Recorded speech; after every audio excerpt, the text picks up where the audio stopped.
আইসো বাবা গুরু মুর্শিদ গানের এই আসর, উত্তরে বন্দনা করি পাহাড় পর্বত। আইসো গো মা সরস্বতী কণ্ঠে করো বর, পশ্চিমে বন্দনা করি মক্কা বালুস্তান। চারিদিকে সুধী জনে জানাই সালাম, দক্ষিণে বন্দনা করি সমুদ্রের খেলা। সবে মিলে চলো যাই চড়কের মেলা।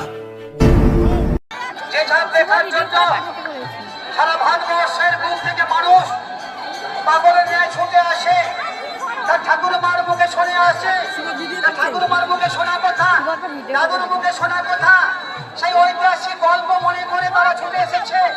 আমাদের প্রথম চাপ সেই মায়ের সন্তান গৌতম হয়ে